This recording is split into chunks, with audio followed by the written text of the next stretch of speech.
Welcome to the Slop Farm. Enjoy the video. Hello everyone. In this video, I will explain how to set up the Google Authenticator app for your Binance account.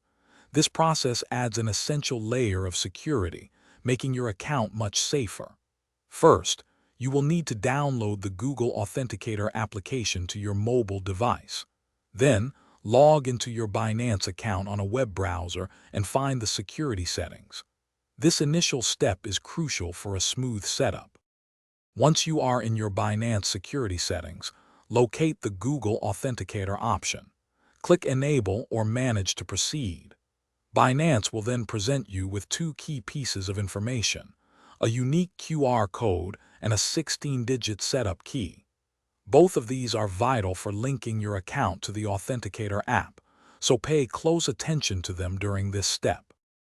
Now open your Google Authenticator app. Tap the plus icon to add a new account. You will have two options. Scan the QR code shown on your Binance screen or manually enter the 16-digit setup key. If scanning, simply point your phone's camera at the code.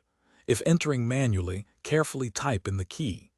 Remember to save this 16-digit key in a very secure, offline place for recovery purposes.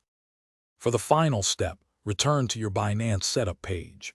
You will need to enter your Binance login password. Immediately after, input the 6-digit code currently displayed in your Google Authenticator app. This code changes every 30 seconds, so be quick. Click Submit or Enable to complete the process. Your Binance account is now protected with two-factor authentication, significantly enhancing its security against unauthorized access. Congratulations! Thanks for watching. Consider subscribing if we helped you today.